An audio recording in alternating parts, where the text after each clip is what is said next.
The Galactic Academy of Medical Sciences prided itself on being the foremost institution for cross-species medical education in the known universe. Located on orbital station Mercy, it hosted students from over 300 different species. Among them was Tom, the only human in his class and one of only 17 humans in the entire academy. Professor Glip, a gelatinous being from the methane swamps of Rigel 7, hovered at the front of the classroom. Their translucent body pulsed with bioluminescent patterns as they prepared for the day's lesson. Today we will observe emergency medical responses across different species classifications, Glip announced, their voice a melodious series of bubbling sounds translated through the universal translator. Each planetary representative will demonstrate their species' approach to a common emergency, a severe laceration with arterial bleeding. The class of 30 students rippled with anticipation. Most were classified as Category 2 or 3 life forms, evolved on worlds with moderate gravity and mild environmental conditions. Tom, however, was a Category 5 Deathworlder. Humans had evolved on a planet that most other species considered brutally hostile, with crushing gravity, extreme temperature variations, and aggressive microorganisms. Blue, a blue-skinned amphibious student seated beside Tom, leaned over. Is it true that humans use primitive binding techniques instead of proper cellular stabilization? They whispered. Tom smiled. You'll see. One by one, students demonstrated their species' techniques. The Florians used a specialized pollen that induced rapid cell regeneration. The Centauri created psychic barriers to prevent blood loss, while their quantum healing technology repaired the damage.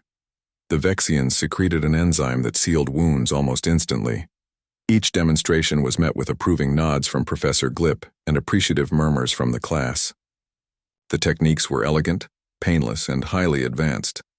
Tom, perhaps you would demonstrate the human approach next? Professor Glip's translucent form shimmered with what Tom had come to recognize as curiosity. Tom approached the simulation dummy at the front of the classroom. The dummy could be configured to mimic any species' physiology.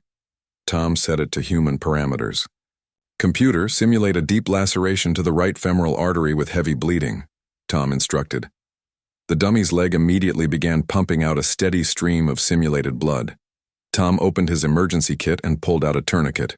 In D1, an emergency where advanced medical technology isn't available, humans use pressure and blood flow restriction to prevent exsanguination, he explained, wrapping the tourniquet around the dummy's upper thigh. A wave of shocked gasps rippled through the classroom as Tom cranked the tourniquet tight. You're cutting off all circulation, exclaimed Rex, an insectoid student whose species relied on gentle magnetic fields for medical procedures. Yes, Tom confirmed, continuing to tighten the tourniquet until the bleeding stopped. Better to lose some tissue than to lose a life. The extremity can survive without full blood flow for about 2 hours before permanent damage occurs. Professor Glip's body darkened with concern. And this is standard procedure? For centuries, Tom said, now applying pressure directly to the wound. Next, I'd clean the wound if possible, then close it with stitches or staples. He produced a curved needle with thread. The room fell silent as Tom demonstrated how to suture a wound. Several students turned away. One Medusan student fainted, their crystalline form tinkling as they hit the floor. You physically puncture the flesh, repeatedly? Asked Krell, a reptilian student, their scales flaring with distress. Yes, Tom replied. The thread holds the wound closed while the body heals itself. We've been doing this for thousands of years.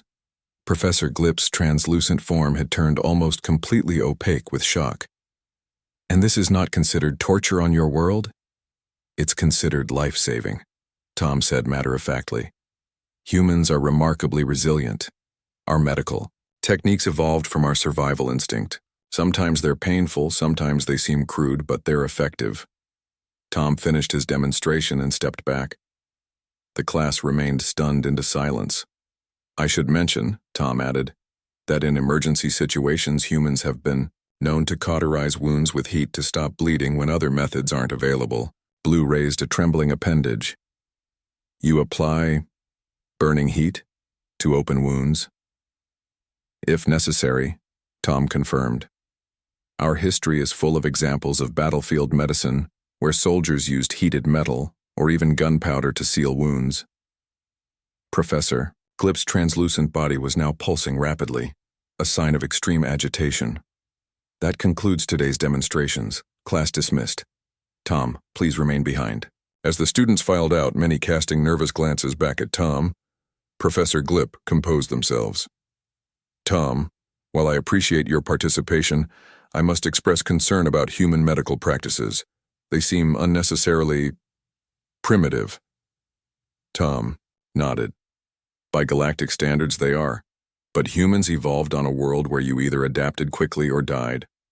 Our bodies can withstand significant trauma, and our medical techniques reflect that reality. Professor Glip considered this. Is this why humans have been so successful in emergency response teams throughout the galaxy? Partly, Tom admitted. We don't panic easily in medical emergencies. What looks barbaric to other species is just practical to us. When a shipmate is bleeding out, you don't always have time for elegant solutions. Professor Glip's body lightened as understanding dawned. Perhaps there is something to learn from Deathworlder medicine after all. Would you be willing to teach an elective course on human emergency response techniques? Tom grinned. I'd be honored, Professor. Just warn the students that they might faint. As Tom left the classroom, he couldn't help but smile at the irony. In a galaxy of advanced medical technology, sometimes the oldest, simplest techniques were still the most reliable, especially when they came from a species hardened by evolution on a death world. The tourniquet, the suture, the pressure bandage, human. First aid might shock his alien classmates, but someday, those same techniques might save their lives.